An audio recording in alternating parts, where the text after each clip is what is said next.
Greetings, my Kardec radio friends, from the voice of Allan Kardec. And welcome from the voice of the spirits. We are here today to take you on another audio journey through the Spirits book by Allan Kardec. Questions 371 to 378 deal with mental impairment and insanity. Enjoy. Footnote to the phrase mental impairment. The 1857 original contained the heading idiotism, for which there are several translations in modern English. Idiocy, idiot, a person of profound mental retardation, having a mental age below 3 years, and generally unable to learn connected speech or guard against common dangers. The term belongs to a classification system no longer in use and is now considered offensive. The definition used most often in the U.S. is from the American Association of Mental Retardation. According to the American Association on Mental Retardation is a disability that occurs before age 18. It is characterized by significant limitations in intellectual functioning and adaptive behavior as expressed in conceptual, social, and practical adaptive skills. Herein, the term will be defined as mental impairment. Question 371.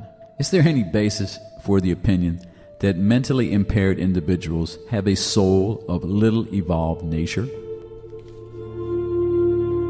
No, they have a human soul who is frequently more intelligent than you might think, and who suffers immensely from the insufficiency of its means to communicate, as a mute suffers from the inability to speak. Question 372. What is the aim of Providence in creating unfortunate beings like the mentally impaired? The spirits who dwell in such bodies are expiating past wrongs. They suffer from their constraints and from the impossibility of expressing themselves because of undeveloped or defective brains. Sub-question 372. Then is it inaccurate to say that organs do not exercise any influence on the faculties? We have never said that the organs have no influence at all. Rather, they exercise a very great influence on the manifestation of the faculties, but they themselves do not produce the faculties. That is the difference.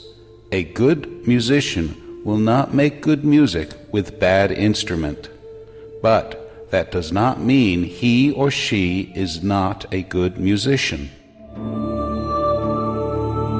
Author's remarks for question 372. Is it necessary to distinguish between the normal state and the pathological state?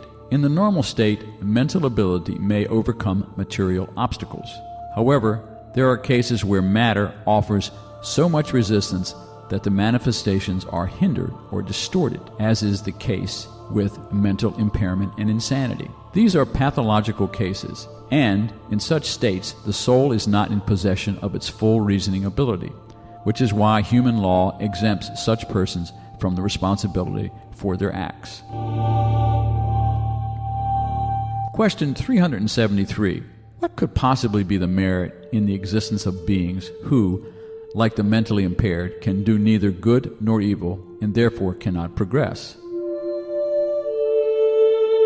It is an expiation imposed for their having abused certain faculties in a former life. It is a temporary pause. Sub-question 373. So the body of a mentally impaired person may confine a spirit who perhaps animated the body of a genius in a preceding existence?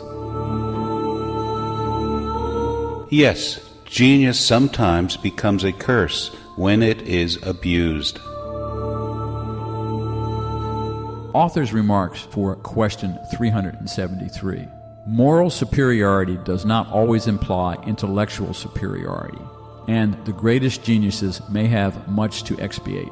Consequently, they often live a present existence that is inferior when compared to those they have already lived, a cause of great suffering. The impediments that these spirits experience when they try to express themselves are for them like chains that fetter the movements of an active person.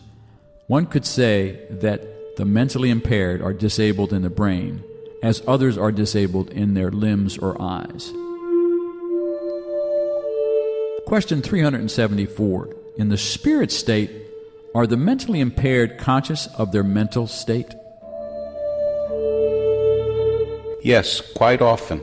They understand that the chains hindering their development are a trial and an expiation. Question 375. What is the situation of the spirit in the state of insanity? When freed from the body, the spirit receives impressions directly, and directly exerts its action upon matter. Once incarnated, however, it finds itself in completely different conditions and in need of acting with the help of special organs. If one part or group of these organs is altered, the spirit's actions are interrupted. Defective eyes cause blindness, defective ears cause deafness, etc.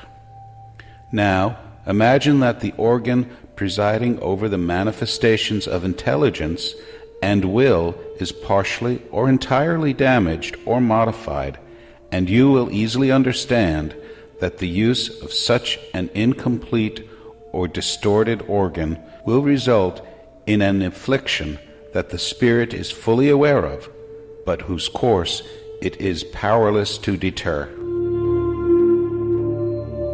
Sub-question 375. Then, is it always the body and not the spirit that is dysfunctional? Yes, but you must not lose sight of the fact that just as a spirit acts upon matter, matter reacts upon the spirit to a certain degree. Hence, a spirit may find itself momentarily controlled by the alteration of its organs, through which it manifests and receives various impressions. It may happen that with time, and after the insanity has lasted quite a while, the repetition of the same acts end up exerting on the spirit an influence from which it will not be freed until its complete separation from every material effect. Question 376. What is the reason for insanity sometimes leading to suicide? The spirit suffers immensely from the constraints and from the powerlessness to freely manifest itself. Thus, it seeks a way to break its ties in death. Question 377. After death, does the spirit of a mentally impaired person continue to feel the derangement of its faculties? It may feel it for quite some time until it is completely disconnected from matter, like a person who upon awakening continues to feel the confusion into which sleep has immersed him or her. Question 378. How is it possible for the impairment of the brain to react upon the spirit after death?